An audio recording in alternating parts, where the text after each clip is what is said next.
Sri Lanka, an island country in southern Asia, offers an exciting mix of cultural sites, wildlife, and sweeping beaches washed by warm waters of the Indian Ocean. There are many reasons to visit Sri Lanka. It offers an interesting variety of activities and landscapes that are a joy to discover. With English being widely spoken and locals friendlier than you could imagine, you shouldn't have any difficulty finding your way around.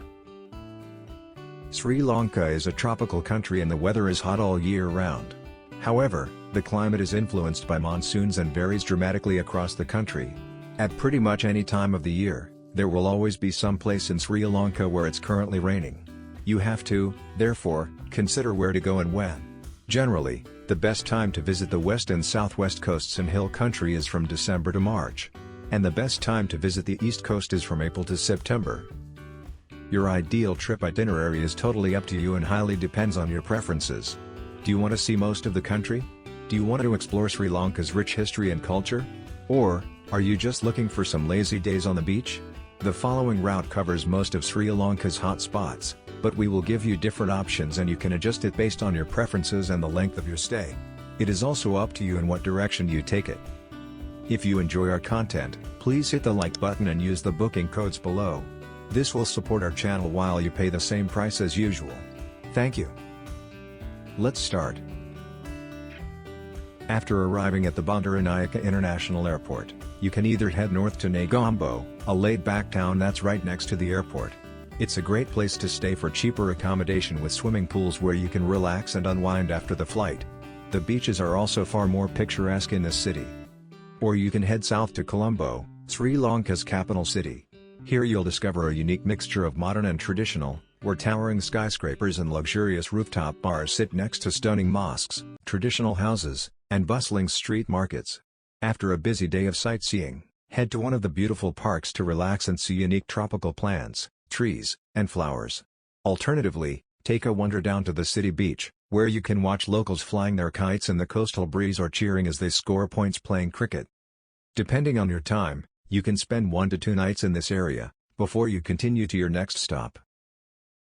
Beaches or inland. Depending on your preferences, you can head south to the beautiful beaches or northeast towards the island's center with all its history and culture. If you continue east towards Kandy, we suggest getting a local driver. This will be the fastest option and most flexible option as the driver will also act as your personal tour guide. Kandy. Kandy is famous for the temple of the sacred tooth relic that houses Sri Lanka's most important Buddhist relic, a tooth of Buddha himself. It is a very atmospheric and a bit mysterious experience. Traditional dance shows are also very popular in Kandy.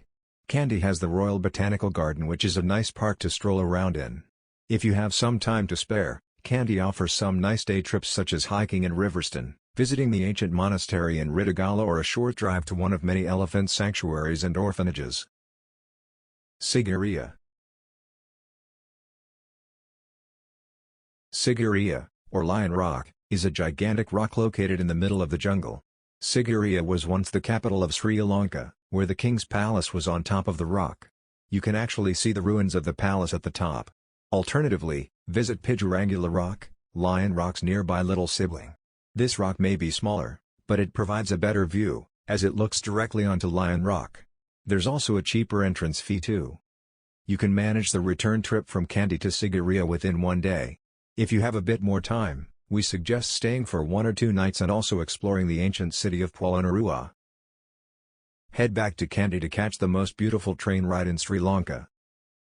This long train ride is one of the top things to do on any Sri Lanka route, taking you through stunning rolling hilltops, rainforest, and luscious green tea plantations. Hang out the door with the wind in your hair and feel the weather get cooler as you move higher up into the mist and the clouds of the Sri Lanka highlands. We recommend getting out already in Nuwara and exploring the famous tea plantations. It's especially well known as being home to the Lipton plantation, one of the world's most famous tea growers and exporters.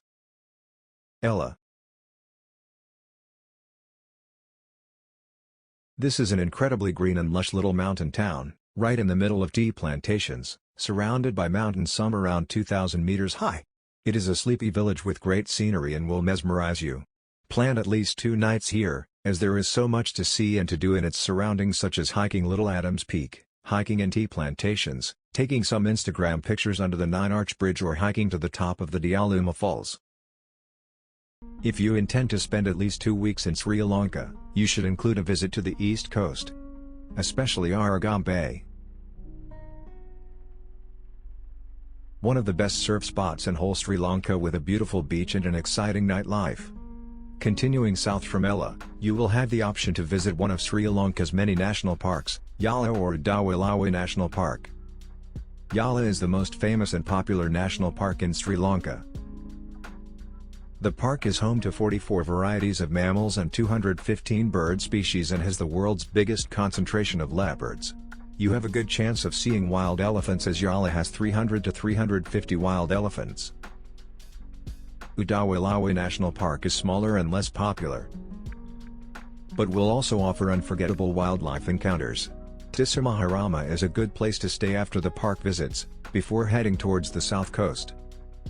The south coast has a lot to offer and you should plan a couple of days to spend on its beautiful beaches and picturesque townships. Must-dos are visiting the pristine beaches around Tangalle, go on a whale and dolphin watching safari in Mirissa and explore the old colonial Galle fort. Tangalle. Tangalle is a pure beach paradise and one of our favorite beaches in Sri Lanka. Go for a stroll or run along the beach in the afternoon, look for newly hatched sea turtles and enjoy the amazing sunset. The only real drawback to Tangalle is that the sea is rough and bathing is not really possible except in small protected coves. Mirissa isn't just about the beach. There are beautiful coconut tree forests to explore, fascinating tidal islands, and endless great restaurants. Mirissa is also one of the best places in Sri Lanka to see whales, which migrate here between November and March. You'll find the most spectacular sunsets in this part of the country, a winning combination with a sunset whale watching trip. The Unawatuna area next to Galle has the most famous beaches in Sri Lanka. Known for the white sand, great surfing, lively beach bars, and Instagram-famous palm tree swings. The town is small, but it has excellent shopping, guest houses, and trendy restaurants. Galle is only a short tuk-tuk ride away. The old part of Galle Fort, was built by the Dutch in 1663. It is an architectural masterpiece, like suddenly being in an old colonial European city. Go for a stroll down the narrow streets, visit the many unique artistic shops and galleries, and have lunch and dinner at the many nice cafes and restaurants. From Galle, you can head directly towards Colombo or Negombo and prepare for your trip home. The west coast also has some nice beaches, but if you have the option, it is more worth staying some extra days in the south, as those beaches are simply better and less crowded. Check out the comments below for useful links and the full itinerary. Stay safe and keep traveling. See you next time.